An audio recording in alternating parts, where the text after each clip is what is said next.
ಕವಿತಾಳ ಪೊಲೀಸರು ಭರ್ಜರಿ ಕಾರ್ಯಾಚರಣೆ ನಡೆಸಿ ಅಕ್ರಮವಾಗಿ ಸಾಗಾಟಕ್ಕೆ ಯತ್ನಿಸಿದ ಪಡಿತರ ಅಕ್ಕಿಯನ್ನ ಜಪ್ತಿ ಮಾಡಿದ್ದಾರೆ. ಸುಮಾರು 8,40,000 ರೂಪಾಯಿ ಮೌಲ್ಯದ 600 ಚೀಲ ಪಡಿತರ ಅಕ್ಕಿಯನ್ನ ಅಕ್ರಮವಾಗಿ ಸಾಗಿಸಲಾಗುತ್ತಿತ್ತು. ಪಡಿತರ ಅಕ್ಕಿ ಹಾಗೂ ಲಾರಿ ವಶಪಡಿಸಿಕೊಂಡ ಕವಿತಾಳ ಪೊಲೀಸರು ಪ್ರಕರಣ ದಾಖಲಿಸಿಕೊಂಡಿದ್ದಾರೆ.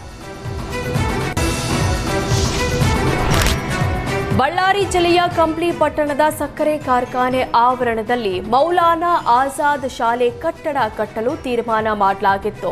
ಮೌಲಾನಾ ಆಜಾದ್ ಸರ್ಕಾರಿ ವಸತಿ ಶಾಲೆ ಕಟ್ಟಡ ಕಟ್ಟಲು ತೀರ್ಮಾನಿಸಿರುವ ಪಕ್ಕದ ಜಾಗದಲ್ಲಿ ಈಗಾಗಲೇ ಒಂದು ಸರ್ಕಾರಿ ಶಾಲೆ ಇದೆ.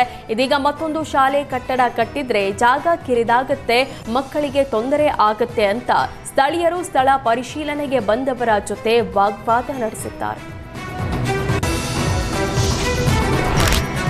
ತ್ರಿಭಾಷಾ ನೀತಿ ಬಗ್ಗೆ ರಾಜ್ಯ ಸರ್ಕಾರ ಗೊಂದಲ ಮಾಡ್ತಾ ಇದೆ. ಭಾಷೆ ಕಲಿಯೋದು ಹೇರಿಕೆ ಅಲ್ಲ ಅಂತ ಕೇಂದ್ರ ಸಚಿವೆ ಶೋಭಾ ಕರಂದ್ಲಾಜೆ ಹೇಳಿದ್ರು.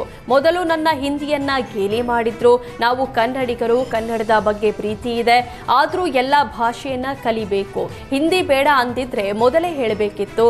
ಎಕ್ಸಾಮ್ ಶುರು ಆದ ಮೇಲೆ ಹೇಳ್ತಿದ್ದಾರೆ. ಶಿಕ್ಷಣ ಮಂತ್ರಿಗಳಿಗೆ ಶಿಕ್ಷಣ ಆಗಿಲ್ಲ, ಮಕ್ಕಳ ಮಾನಸಿಕತೆ ಬಗ್ಗೆ ಗೊತ್ತಿಲ್ಲ. ಮಕ್ಕಳು ಪೋಷಕರು ಯಾರು ಹಿಂದಿ ಬೇಡ ಅಂತ ಹೇಳಿಲ್ಲ, ಯಾರನ್ನ ಕೇಳಿ ಹಿಂದಿ ಬೇಡ ಅಂದ್ರು ಅಂತ ಆಕ್ರೋಶ ವ್ಯಕ್ತಪಡಿಸಿದ್ರು.